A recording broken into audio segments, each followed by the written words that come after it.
기반 접근을 통한 관계 형성 및 참여 지원입니다. 결론에서는 연구 결과와 교육적, 시사적, 느낀점 및 지원입니다.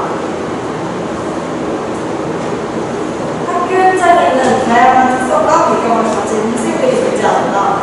그중에 주의력 결핍, 과잉 행동장애 특성을 가진 학생들은 수업 참여, 과제 수행, 후례관계 형성 등 학교생활 전반에서 어려움을 겪는 경우가 많습니다.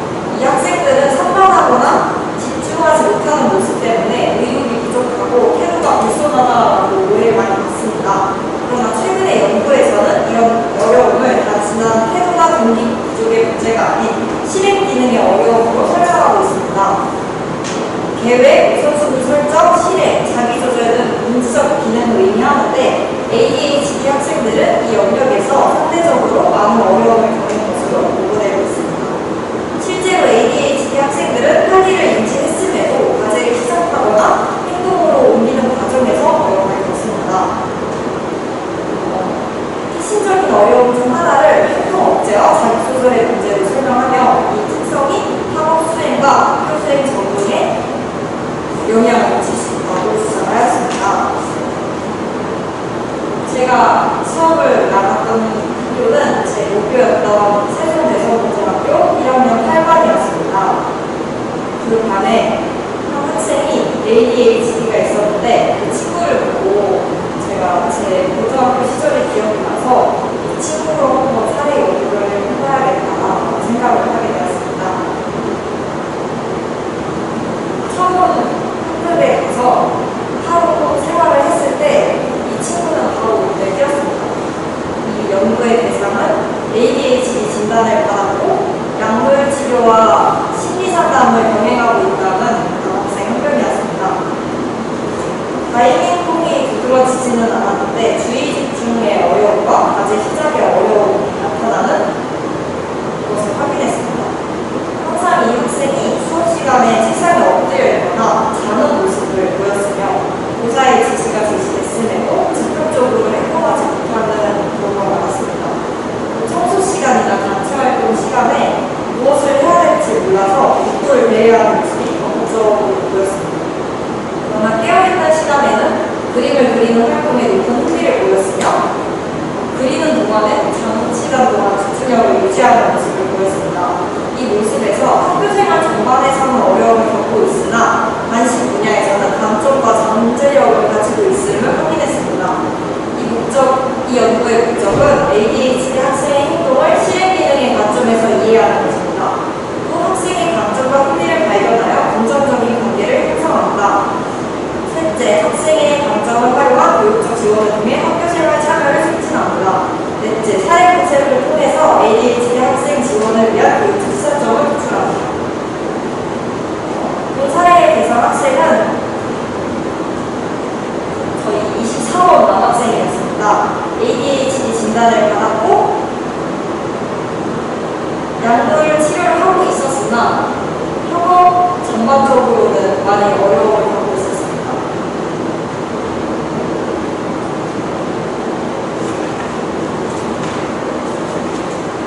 근데 이 학생이 그림 그리는 동안에는 오랫동안 집중력을 유지하고 이런 모습을 보였기 때문에 이 친구의 강점이 그림 그리기를 중심으로 관계를 형성하면 어떨까 싶습니다. 학생이 항상 웹툰 외모지상주의의 캐릭터를 따라서 그리는 모습이 관찰이 되어서 캐릭터를 언급하면서 자연스럽게 대화를 시작했고 캐릭터의 특징에 대해 질문하면서 상호작용의 기회를 마련했습니다. 초기에는 단답형 반응이 자주 나타났으나 시간이 지나면서 학생은 자신이 좋아하는 작품과 캐릭터에 대해 적극적으로 설명했습니다. 이 학생은 점차 자발적으로 그림을 보여주거나 새롭게 만든 캐릭터를 소개했으며 그림뿐만이 아니라 학교생활과 일상에 대한 이야기도 나누기 시작했습니다. 이런 변화는 학생과 신뢰관계가 형성되고 있음을 보여주는 모습이었습니다. 관계가 가까워진 후에는 함께 그림을 그리기도 하였고 학생은 좋아하는 활동을 함께하는 과정에서 자연스럽게 마음을 열었습니다. 학생의 자아 성장과 학교 적응 향상에 긍정적인 영향을 미쳤던 것 같습니다. 학생이 가졌던 재능을 인정하고 존중하는 과정이 낙후 형성에 중요한 기초가 되었습니다.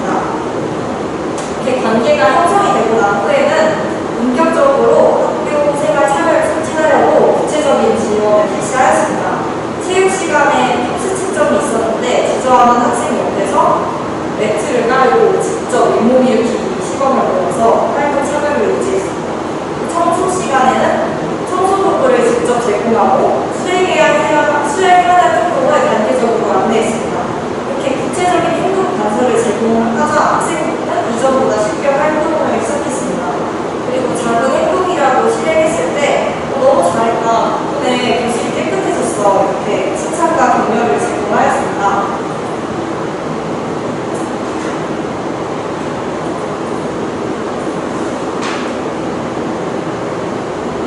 이런 긍정적인 경험은 학생의 참여를 지속시키는 원동력이 되었습니다.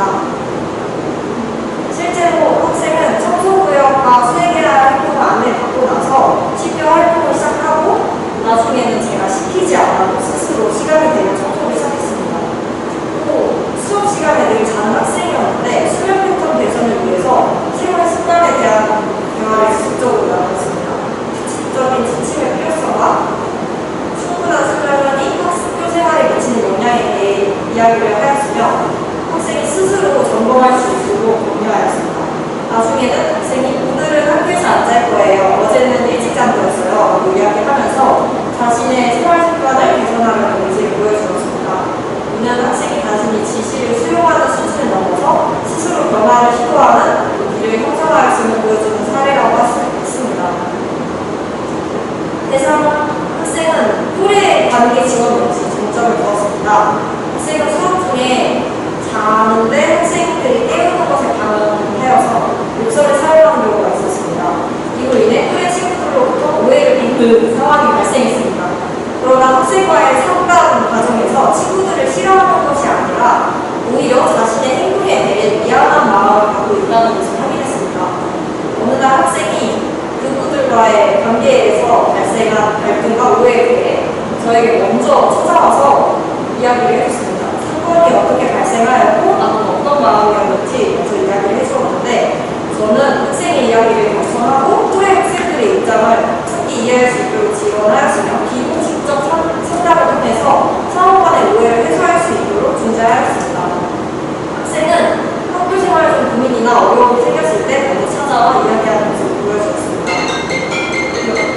이 외에도 학생은 자신이 받은 자식을 나눠주거나 먼저 대화를 시도하는 등 긍정적인 관계 형성을 나타내는 모습을 보여주었습니다.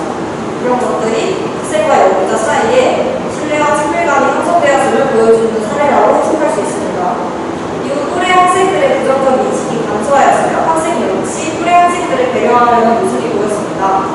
또래 학생들은 사람이 다르게 보이구나, 이 친구가 이런 입장이었던 거를 이제 알게 되었다라고 해서 조금 더 배려해주려는 모습을 보였습니다. 이런 변화는 학생 개인에 대한 지원뿐만이 아니라 학교 공동체 차원의 이해와 수용의 중요함을 보여주는 결과라고 할 수 있습니다. 마지막 결론입니다. 본 사례 연구는 ADHD 진단을 받은 학생의 강점을 발견하고 이를 활용하여 학교생활 참여를 유도하는 과정을 다루었습니다. 늘 무엇을 해야 할지 결정하지 못하고 잠자는 모습을 보이고 오해도 많이 발생했지만 단순히 태도 문제나 의지 부족이 아닌 실행 기능의 어려움과 의사소통의 한계라고 이해했습니다. 저는 학생이 좋아하는 원품과 그림 그리기를 언급하며 관계 형성을 시도하였고 학생의 그림 실력과 창의성을 칭찬하면서 지속적으로 설문작용을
장점을 발견할 수 있었습니다.